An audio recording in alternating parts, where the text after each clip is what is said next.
Hello, I am Dr. Neeraja, Chief Fertility Specialist, Dr. Neeraja's Fertility and Gynec Center, KPHB 6th phase. So, our main aim is to make you fertile.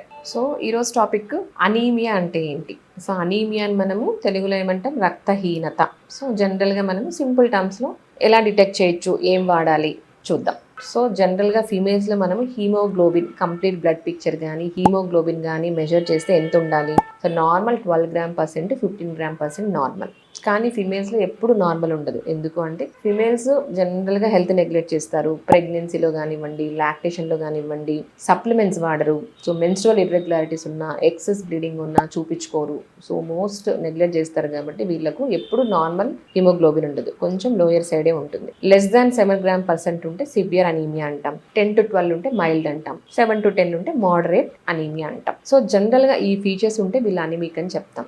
Main ఏమంటే ఆయాస్ పడుతూ ఉంటారు. So చిన్న మెట్లెక్కినా, కొంచెం దూరం నడిచినా ఆయాస్ పడిపోతూ ఉంటారు. ఇంకొంతమందికి ఆకలి అవ్వదు, ఇంకొంతమందికి డైజెషన్ అవ్వదు, ఇంకొంతమంది ఏదంటే అది తినాలనిపిస్తూ ఉంటుంది. పెయింట్ తినాలనిపిస్తుంది, చాక్ పీసులు తినాలనిపిస్తుంది, మట్టి తినాలనిపిస్తుంది, బ్రిక్ పౌడర్ తినాలనిపిస్తూ ఉంటుంది, పెయింట్ అవన్నీ, నెయిల్ పాలిష్లు తినాలనిపిస్తూ ఉంటుంది. సో ఇవన్నీ పైకా అంటారు, అంటే అబ్నార్మల్ టేస్ట్లు ఉంటాయన్నమాట. ఇంకొంతమందికి హెయిర్ లాస్ ఉంటుంది, చాలా హెయిర్ లాస్ ఉంటుంది. ఇంకొంతమంది కాన్సన్ట్రేట్ చేయలేరు, మెమరీ లాస్ ఉంటుంది, కాన్సన్ట్రేట్ చేయలేరు. కొంతమంది కోపంగా ఉంటుంది, చిరాగ్గా ఉంటుంది. సో జనరల్గా ఈ ఫీచర్స్ అన్నీ ఉంటే మనము అనీమిక్ ఉండొచ్చు అని ఒక సస్పీషియస్ రావాలి. సో అనీమియా ఉంటే కాంప్లికేషన్స్ ఏంటి. సో మనం అలా ట్రీట్ చేయకుండా నెగ్లెక్ట్ చేస్తే ఏమవుతుంది. సో ఈ అనీమియా వల్ల ఏమవుతుందంటే ఒక్కొక్కసారి ఇమ్యూనిటీ తగ్గిపోతుంది అనమాట. సో ఆర్బీసీతో పాటు ఫైటింగ్ సెల్స్, డబ్ల్యూబీసీ, ప్లేట్లెట్స్ అన్నీ తగ్గిపోతూ ఉంటాయి. కాబట్టి వీళ్ళకు ఫైటింగ్ సెల్స్, ఇమ్యూనిటీ తగ్గిపోతూ ఉంటుంది. ఇన్ఫెక్షన్స్ ఫ్రీక్వెంట్గా వచ్చేస్తాయి అనమాట. మనం ఇంకా నెగ్లెక్ట్ చేస్తే హార్ట్ ఫెయిల్యూర్ కూడా వచ్చేస్తుంది. సో హార్ట్ ఫెయిల్యూర్తో చాలా మంది ప్రెస్పిరేట్ అయిపోతూ ఉంటారు. ఇంకొంతమందికి మెమరీ తగ్గిపోతుంది, కాన్సన్ట్రేషన్ తగ్గిపోవడము, స్టడీస్లో కాన్సన్ట్రేట్ చేయకపోవడము, ఇవన్నీ ఉంటాయన్నమాట.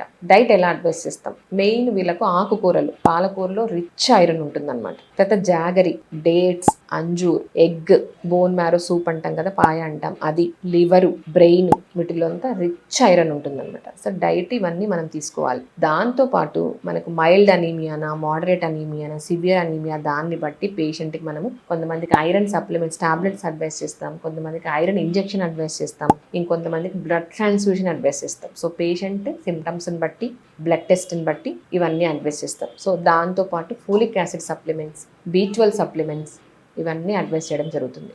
Thank you.